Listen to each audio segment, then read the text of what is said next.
Fats के बारे में पढ़ लिया था। प्रोटीन्स जो होते हैं बॉडी बिल्डिंग फूड होते हैं, यानी अपने मसल्स को ग्रो करने में हेल्प करते हैं।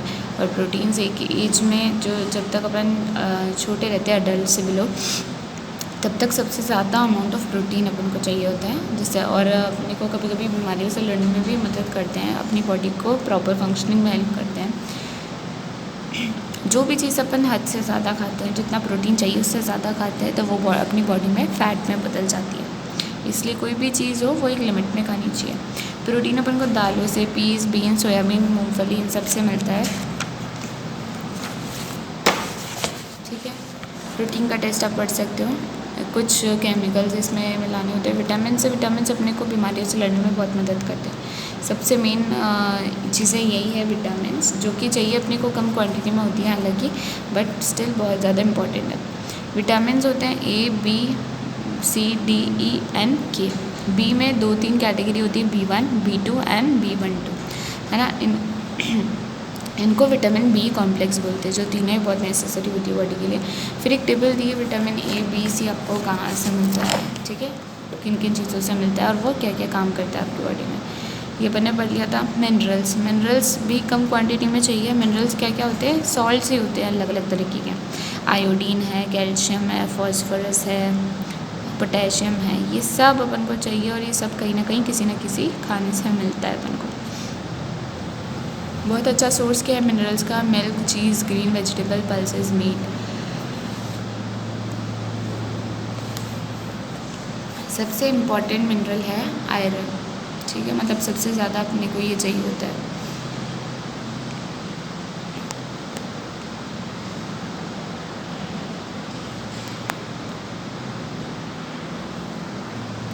तो आयरन कहाँ से मिलता है वो लिखा है, कैल्शियम कहाँ से मिलता है, फॉस्फोरस, आयोडीन, और ये क्या क्या काम करते हैं, ठीक है। आयरन अपने ब्लड बनाने के काम करता है, कैल्शियम अपने दांतों को और बोन्स को मजबूत रखने में मदद करता है, फॉस्फोरस भी दांतों और बोन्स को मजबूत रखने में मदद करता है, और iodine thyroid hormone, thyroxine hormone जो थायराइड ग्लैंड से निकलता है उसमें बहुत हेल्पफुल होता है। 6 वाटर 70% तक का जो बॉडी है वो सिर्फ और सिर्फ वाटर से ही कंसिस्ट करता है। मोस्ट ऑफ द वाटर अपना कहाँ प्रेजेंट है, सेल्स में, जो अपने छोटे छोटे सेल्स होते हैं, और इसके अलावा कुछ पानी प्रेजेंट है सेल्स और ब्लड के बीच में, ठीक है। Life process can not occur with water, जितने भी अपने बॉडी में प्रोसेस होते हैं वो बिना वाटर के बिल्कुल भी नहीं हो सकते हैं, ठीक है। अब किसी चीज़ में वाटर है या नहीं वो कैसे पता लगाते हैं उस चीज़ को लो, पहले उसका वज़न करो, फिर उसको धूप में सुखा दो 2-3 दिन के लिए, तो उसमें से सारा पानी तो इवेपोरेट हो जाएगा। फिर उसका वापस से वज़न करो, तो इससे पता चलेगा कि उसमें कुछ ना कुछ वाटर था, क्योंकि वाटर ही इवेपोरेट हो रहा था। Water plays a vital role, यानी इंपॉर्टेंट रोल प्ले करता है। कैसे, अपने डाइजेस्टिव सिस्टम में वाटर किस में मदद करता है, जो भी कॉम्प्लेक्स फूड मॉलिक्यूल्स होते हैं उनको ब्रेक डाउन करने में, यानी उनको छोटे छोटे टुकड़ों में तोड़ने में। एयर ट्रांसपोर्ट, इसके अलावा ये फूड वेस्ट, केमिकल और गैसेस इनको अपनी बॉडी में से ट्रांसपोर्ट करते हैं, एक जगह से दूसरी जगह ले जाता है। The body is cooled by evaporation of sweat from the skin, अपनी बॉडी को ठंडक का, ये इवेपोरेशन से हमेशा वो जगह ठंडी होती है, ध्यान रखना। तो जब भी बॉडी में स्वेट आता है और वो जब इवेपोरेट होता है तो अपने को बहुत ठंडा फील होता है। कभी आप पसीने में पंखे के नीचे जाते हो तो आपको ठंडा ठंडा इसीलिए फील होता है, क्योंकि आपकी बॉडी इवेपोरेट करती है फिर उस स्वेट को हवा की वजह से। It removes waste from the body in the form of urine and sweat, जो यूरिन अपन टॉयलेट्स करते हैं एंड द स्वेट जो अपनी बॉडी से रिलीज़ होता है, वो क्या होता है, जितना भी वेस्ट है वो बॉडी से निकल रहा होता है, और वो किसकी वजह से निकलता है, पानी पीने की वजह से। इसलिए बोलते हैं बहुत अच्छा पानी, अमाउंट ऑफ पानी जो है पीना चाहिए per day. You lose a lot of water every day as you breathe, sweat, cry and or get rid of your wastes. जब भी आप एक्सक्रीट करते हो या ब्रीथ करते हो, स्वेट रिलीज़ होता है या रोते हो, तब आपकी बॉडी में से पानी लूज़ होता रहता है। About half of this water is replace by the water in the food you eat. अपने खाने में भी कहीं ना कहीं पानी होता है, तो वो जो पानी अपनी बॉडी से वेस्ट में निकलता है वो वापस से फूड से रिप्लेस हो जाता है। Fruits and vegetables contain large quantity of water, fruits और वेजिटेबल में बहुत अच्छे अमाउंट में पानी होता है, इसलिए बोलते हैं ये ज़्यादा खाना चाहिए। फॉर एग्जांपल ग्रेप्स में 80% तक तो वाटर ही होता है। द अदर हाफ, और इसके अलावा पानी अपने बॉडी को कहाँ से मिलता है, जो लिक्विड्स अपन पीते हैं, इसलिए लिक्विड डाइट ज़्यादा होनी चाहिए इंसान की। मोस्ट पीपल नीड ज़्यादा से ज़्यादा उनको 8 गिलास यानी 2 लीटर पानी चाहिए होता है हेल्दी रहने के लिए। Even though it is vital for our body, water does not provide energy. इतना इंपॉर्टेंट होने के बावजूद भी पानी से अपने को कोई एनर्जी नहीं मिलती है, ठीक है, क्योंकि एनर्जी का सोर्स नहीं है, उसमें कोई न्यूट्रिएंट नहीं है, बट स्टिल इतना इंपॉर्टेंट है अपनी बॉडी के लिए। What it only serves as a solvent in which all the chemical reactions take place. ये सिर्फ ऐसा एक पदार्थ है, लिक्विड है, जो जिसकी वजह से अपनी बॉडी में सारी रिएक्शन होती है, यानी जिसे बोलते हैं ना कुछ रिएक्शन पानी में ही होगी, तो वही बात है यहाँ पे। तो जितने भी बॉडी में अपने रिएक्शंस होती है वो सिर्फ और सिर्फ पानी में ही हो सकती है। If a person loses too much water, अगर बहुत ज़्यादा पानी अपने बॉडी से लॉस होता है तो उसकी बॉडी क्या हो सकती है, डिहाइड्रेट, एंड देन अपने को फिर क्या होता है, लूज मोशंस वगैरह या ये हो जाते हैं। This causes the blood to become thicker. और अगर ज़्यादा टाइम तक अपन पानी नहीं पिएंगे उससे अपना खून क्या होता है, जाड़ा पड़ जाता है, and it's movement in the body slows down.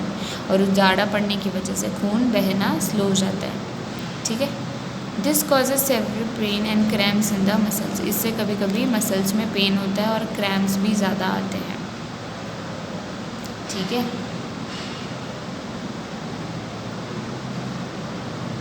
इसलिए अच्छी क्वांटिटी में बोलते हैं पानी पीना चाहिए, सबको पीना चाहिए। Next is roughage fibre. कुछ portion of the food we eat can not be digested by the body, ठीक है। जो पोर्शन हम खाने का खाते हैं कभी कभी वो चीज़ डाइजेस्ट नहीं होती है, अपनी बॉडी उसको डाइजेस्ट नहीं करती, वही चीज़ फाइबर्स होती है। इसको हम सेल्यूलोज कहते हैं, ठीक है। It is a carbohydrate present in plant food such as fruits and vegetables. तो ये रफेज फाइबर्स क्या होते हैं, एक तरह के कार्बोहाइड्रेट्स ही होते हैं, जैसे शुगर भी एक तरह का कार्बोहाइड्रेट ही है, बट वो डाइजेस्ट होता है अपने बॉडी में। तो ये कार्बोहाइड्रेट्स क्या है, प्लांट फूड्स में होते हैं, यानी फ्रूट्स एंड वेजिटेबल्स में होते हैं, बट ये अपनी बॉडी से डाइजेस्ट नहीं होते हैं, ये ऐसे के ऐसे ही वापस निकल जाते हैं, बट इनका एक काम होता है जिसमें ये मदद करते हैं, ठीक है। तो उसी को हम रफेज यानी फाइबर्स कहते हैं। It should form an important part of the diet because of the following reasons. बहुत सारे रीजंस की वजह से इसको एक इम्पॉर्टेंट पार्ट माना जाता है। It at bulk of our foods, यानी मोस्ट ऑफ द फूड इसी फॉर्म में खाना चाहिए। Since it is not digested it passes through down the entire digestive tract from out to the anus. Digest नहीं होती है तो फटाफट से ये अपने जल्दी क्यों पच जाते हैं, फ्रूट्स वगैरह अपन बोलते हैं वो जल्दी पचते नहीं, उनमें क्या almost most of the cheese fibres होती है, तो वो ऐसे के ऐसे फटाफट अपने आगे जाते रहते हैं एनएस तक, ठीक है।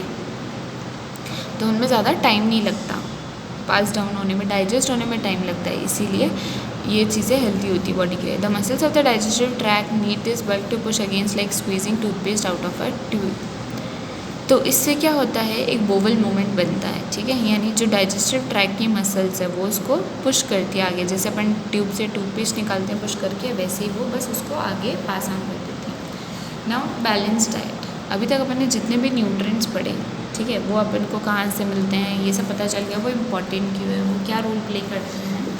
तो वो सारे न्यूट्रिएंट्स अगर एक डाइट में यानी एक खाने में हो, राइट क्वांटिटी में हो, तो उस डाइट को हम क्या कहते हैं, बैलेंस डाइट कहते हैं। तो इसको अंडरलाइन कर लेना आप। A diet containing all the nutrients in the proper quantities is known as the balance diet.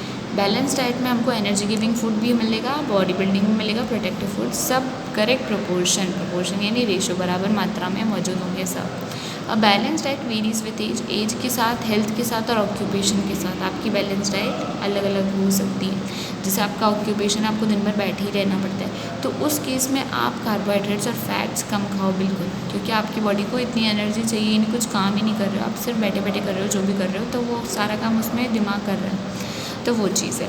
इसके अलावा एक लेबर है जो बहुत सारा दिन फिजिकल वर्कआउट करता है, तो उसको बहुत ज़्यादा अच्छे अमाउंट में कार्बोहाइड्रेट्स और फैट्स चाहिए ताकि उसको ज़्यादा एनर्जी मिल सके। समझ में आया? A young child need to take more protein. उसको बॉडी बिल्डिंग करनी होती है ना, उसकी ग्रोथ होनी होती है, हाइट बढ़ानी होती है, तो उस केस में उसको प्रोटीन ज़्यादा खाना चाहिए। Disease due to the imbalance in the diet, यानी अपनी डाइट में अगर कोई इम्बैलेंस है, फिर यानी प्रॉपर क्वांटिटी में अपन सारे न्यूट्रिएंट्स नहीं ले रहे हैं, तो उस केसेस में अपने में बीमारियाँ होती हैं। अब इसके 3 रीजन है। सबसे पहले under nourishment, इनएडिक्वेट amount of food, यानी बराबर मात्रा में खाना नहीं मिला, एक अच्छी मात्रा उससे कम मिलना, अंडर नरिशमेंट। और एक है एक्सेस ऑफ फूड, यानी हद से ज़्यादा ही खाना, जितना चाहिए उससे भी ज़्यादा खाना, over nutrition. The food lacks in some essential components. तो फूड, और कभी कभी क्या होता है कि अपन अच्छी डाइट तो खा रहे, सही मात्रा में भी खा रहे, पर जैसे अपन ने कार्बोहाइड्रेट, फैट्स और प्रोटीन्स, विटामिन खाया और मिनरल्स को अपन भूल गए, तो उस केस में वो एक पर्टिकुलर न्यूट्रिएंट मिनरल उसकी कमी हो जाती है आपकी बॉडी में, तो उससे कुछ ना कुछ बीमारियाँ हो जाती हैं। समझ में आया? तो ये 3 केस हो सकते हैं। The condition of nutrition in which the food is either inadequate quantity or in excess or it lacks in some essential nutrients called malnutrition. तो कभी कभी ऐसी कंडीशन हो जाती है जिसमें फूड या तो बराबर मात्रा में नहीं प्रेजेंट होता है या ज़्यादा मात्रा में होता है, या कभी कभी एक न्यूट्रिएंट की उसमें कोई एक ही न्यूट्रिएंट की अलग से कमी हो जाती है, उसको कहते हैं हम माल न्यूट्रिशन। ठीक है, ये डेफिनेशंस भी आप अंडरलाइन कर लेना और ये 3 रीजंस भी ये इम्पॉर्टेंट है। Deficiency disease caused by the जो भी न्यूट्रिएंट्स अपने पढ़े 7 न्यूट्रिएंट्स, अगर अपने एवरीडे मील में रोज़ के खाने में इसमें से किसी भी एक न्यूट्रिएंट की कमी हो जाती है तो उससे कोई ना कोई डिज़ीज़ हो जाएगी, और उसी डिज़ीज़ को हम क्या कहेंगे? डेफिशिएंसी डिजीज़ कहेंगे। यानी न्यूट्रिएंट की डेफिशिएंसी कमी होने की वजह से वो बीमारी हो रही है। The poor people can not afford, जो गरीब लोग होते हैं वो लोगों के पास इतने पैसे ही नहीं होते कि वो रोज़ ऐसी बैलेंस डाइट ले पाए।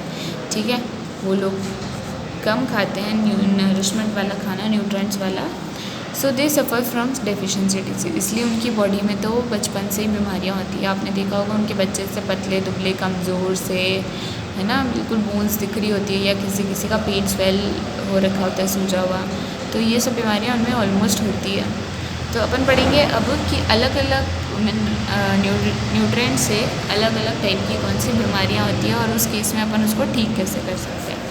तो कार्बोहाइड्रेट्स का पढ़ते हैं सबसे पहले। Carbohydrates are the chief source of energy for the body, यानी सबसे ज़्यादा एनर्जी के लिए सोर्स क्या है? कार्बोहाइड्रेट्स है। ये एनर्जी अपने को बहुत सारे काम करने में मदद करती है। The lack of carbohydrates in food में cause weakness and lack of stamina, यानी इसमें कमज़ोरी आ सकती है। स्टैमिना जो अपनी एक कैपेबिलिटी होती है, यानी कितने टाइम तक अपन वो काम कर सकते हैं, वो कम हो जाता है। इल हेल्थ, बीमार हो जाते हैं अपन। लेजीनेस, आलसी बना रहता है। अंडर वेट, यानी अपना वेट एक जितना होना, वेट भी एक अपनी हाइट और हेल्थ के अकॉर्डिंग, एक हाइट और एज के अकॉर्डिंग एक रेंज होती है वेट की, लाइक 50 to 60 एक अडल्ट में होना चाहिए। तो उस रेंज के अंदर वेट होना अच्छी बात होती है। अगर उससे कम है तो भी गलत चीज़ है, और ज़्यादा है तो भी गलत चीज़ है। तो अंडर वेट हो जाता है उस केस में, यानी उसका वज़न बहुत ज़्यादा ही कम रहता है, तो उस केस में क्या है, उसको बीमारियाँ हो सकती हैं। तो इसके लिए करना क्या है, इनको ठीक करने के लिए, कि आप एक ऐसी डाइट लो, यानी ऐसी चीज़ें खाओ जिनमें कार्बोहाइड्रेट्स अच्छी क्वांटिटी में हो। तो ज़्यादा भी नहीं खाना है, बट एक अच्छी क्वांटिटी में खाओ, जिससे कि आपको कार्बोहाइड्रेट्स की कमी से होने वाली बीमारियाँ ना हो। हर चीज़ का एक ही इलाज है वैसे तो, मतलब हर बीमारी का एक कॉमन इलाज तो यही है कि हेल्दी खाना खाओ, और ऐसा खाना खाओ जो पता लगाओ कि आपकी डिजीज़ को किस न्यूट्रिएंट की वजह से हो रही है, और उस न्यूट्रिएंट की कमी को बॉडी में से दूर करो। तो अगर आप हर रोज़ एक ऐसी डाइट खाओगे जिसमें सब चीज़ें अच्छी क्वांटिटी में, बराबर क्वांटिटी में, तो वैसी बीमारी नहीं आएगी। और इसके अलावा हाँ, ये भी ध्यान रखना कि फिज़िकल वर्कआउट इज़ नेसेसरी, तो वो भी करना है। ठीक है, नेक्स्ट इज़ कि प्रोटीन की कमी से होने वाली बीमारियाँ। सबसे पहले ये क्वाशवर्कर। ठीक है, क्वाशवर्कर के सिम्टम्स क्या क्या, लक्षण यानी क्या क्या हो जाता है उसमें? प्रोट्रूडिंग बेली, यानी वेट सूज जाता है। बेली मीन्स स्टमक आपका। डार्क एंड स्केली स्किन, उनका कलर डार्क हो जाता है। ब्राउनिश हो जाते हैं हेयर्स। स्टंटेड ग्रोथ, यानी ग्रोथ रुक जाती है, हाइट वगैरह बढ़ना रुक जाती है। यूजुअली अंडर वेट, इनका वजन ज़्यादातर कम ही रहता है। Swollen legs due to accumulate of water, पैर उनके सूज जाते हैं क्योंकि वहाँ पानी जमा हो जाता है। ठीक है, लॉस ऑफ एपेटाइट, भूख कम लगती है। एनीमिया हो जाता है, एनीमिया में बहुत ज़्यादा इंसान थक जाता है। मेंटल रिटार्डेशन, यानी मेंटली दिमाग उसका स्लो काम करता है या धीरे हो जाती है उसकी process. Reduce resistance to disease, बीमारियों से लड़ नहीं पाती उसकी बॉडी, उसकी क्षमता कम हो जाती है लड़ने की। इसका ट्रीटमेंट क्या है? ऐसे प्रोटीन्स लो जो कि ऐसी डाइट लो जो कि प्रोटीन्स में बहुत ज़्यादा रिच हो, यानी प्रोटीन बहुत ज़्यादा मात्रा में हो, जैसे मिल्क है, एग्स है, बीन्स है, ठीक है, मीट है, फ़िश है, ये सब उनको खाना चाहिए ताकि प्रोटीन्स की कमी पूरी हो जाए।